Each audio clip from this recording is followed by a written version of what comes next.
Thursday, Friday, Saturday, Sunday, Monday, Tuesday, I do whatever I want, whenever I want. And only on Wednesdays do I see all of my patients. And so the reason that I have set this up is because I wanted full freedom of my life, full financial freedom about being able to work whenever I want, wherever I want to, location freedom, being able to work wherever I want, and time freedom, being able to work at the time that I want to. And so I always remember thinking that this is such a colossal waste of time. Like I could have just moved these two patients to a different day and then I would have the whole day off. Or what was worse is if, let's say, the patient would say that, oh yeah, I'm in person. And so I would drive to the clinic for that one in-person patient for telepsych, and then they end up canceling.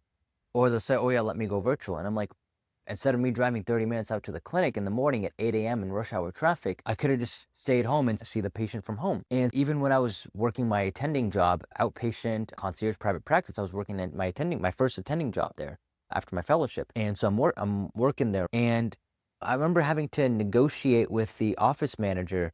And I was like, okay, listen, like all my patients are virtual. What's the point of me coming in? So I'm just sitting there in the office, and she would be like, oh yeah, it's good for team morale and stuff. I'm like, one, who cares? Team morale is mainly if I go to the break room during lunch. And C, I just felt, okay, my time is much more valuable than me having to just sit here and pander to a clinic, right? Whose office policies are like just that.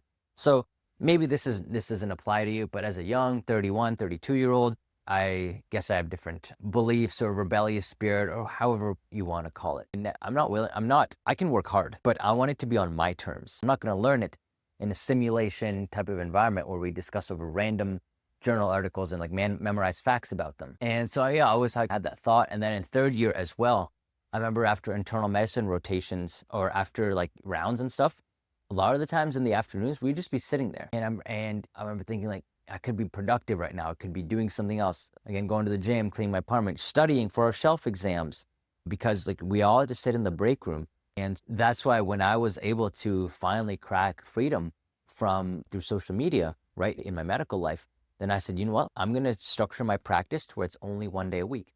And so Wednesdays, all my private pay patients, I'll say, okay, I only see patients on Wednesdays. I'll still answer messages and stuff if it's refilling prescriptions or other things on other days, but I only see my patients one day a week.